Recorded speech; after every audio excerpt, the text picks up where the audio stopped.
Have you heard the latest buzz surrounding the Toronto Maple Leafs? The team has made a pivotal move that could reshape its playoff aspirations, acquiring a formidable force on the blue line. This player is known for dominating the ice and shutting down the league's top scorers.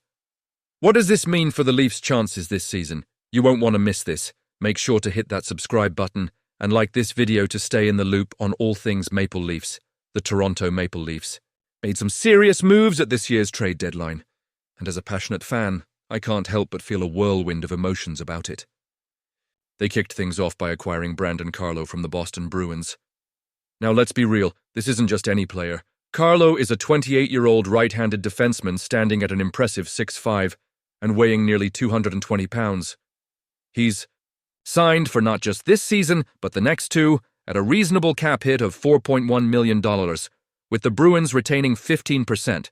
For a player of his caliber, that's a steal. Yes, we had to give up some serious assets, including Fraser Mitten, one of our top prospects, along with a first-round pick and a fourth-round pick. But let's break this down. Carlo is a shutdown defenseman who excels in challenging minutes.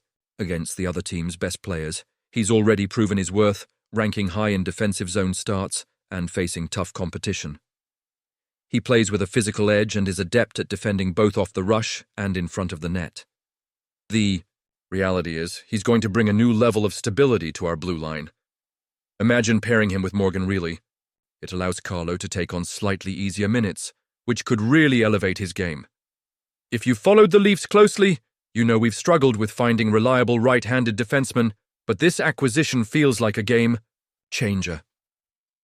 Moving on to Scott Laughton from the Philadelphia Flyers. This is another strategic move that has got me buzzing with excitement. Laughton is a versatile player who can fill in as a center or a winger, but the catch is that he's had more success on the wing. He's 30 years old, and while some might see that as a drawback, I think his experience is invaluable. Coming in at a cap hit of just $1.5 million for the next 2 seasons.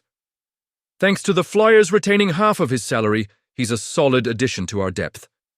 He can score and contribute on both ends of the ice, and he's currently on pace for around 15 goals and 36 points this season. But here's where it gets complicated. There are murmurs that both of Laughton's recent coaches preferred him on the wing rather than down the middle, which makes me wonder about his fit in our lineup. He's shown flashes of brilliance, but can he drive play consistently? I'm cautiously optimistic. I think he's capable of generating scoring opportunities and doing the dirty work that often goes unnoticed. The Maple Leafs now have a stronger blue line with Carlo and a more versatile forward in Laughton. However, I can't shake the feeling of uncertainty. Are we truly addressing our biggest gaps? Can Laughton thrive in a role that maximizes his strengths? I'm torn. While I appreciate the moves made to shore up our weaknesses, I feel there's more to be done. The core of this team is strong, and with these additions, the Leafs are looking to make a deep playoff run. However, it's essential to understand that trading away prospects and future picks can come back to haunt you. Are we sacrificing long-term potential for a shot at immediate success? The competitive window is now, with players like Matthews and Marner in their prime. But how will these decisions impact our future? And you, what do you think? I want to hear your opinions down below. Did we give up too much for Carlo and Laughton? Are they the right fits for our roster?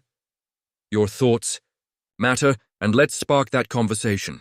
The situation surrounding Mitch Marner and the Toronto Maple Leafs is heating up.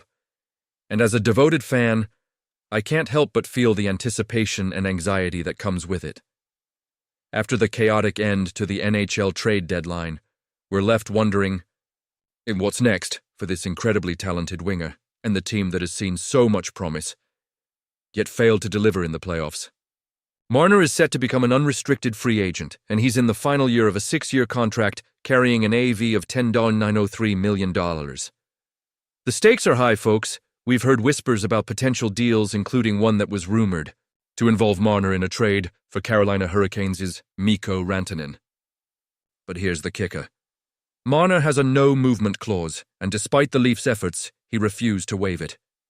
This refusal led to Rantanen heading to the Dallas Stars instead.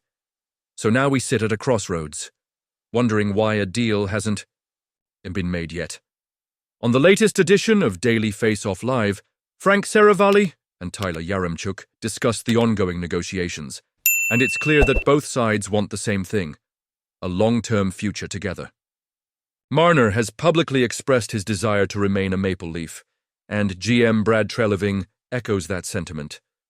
So, what's holding everything up? It's perplexing, to say the least. Could it be that Marner's camp is asking for something outrageous that the Leafs simply can't accommodate? It's hard to believe that there isn't a middle ground somewhere. After all, Marner is a phenomenal player who brings so much to the ice, but the Leafs have to consider their long-term strategy as well.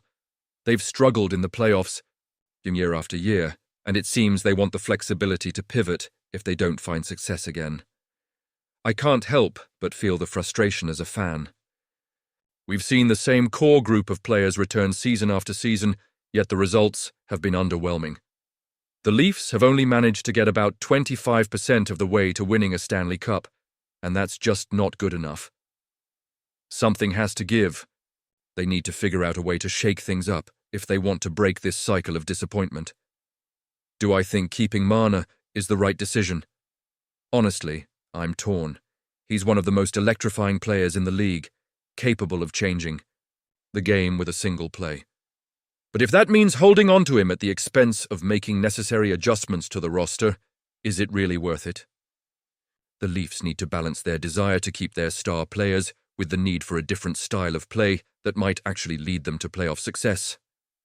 As fans, we're emotionally invested in every move the team makes.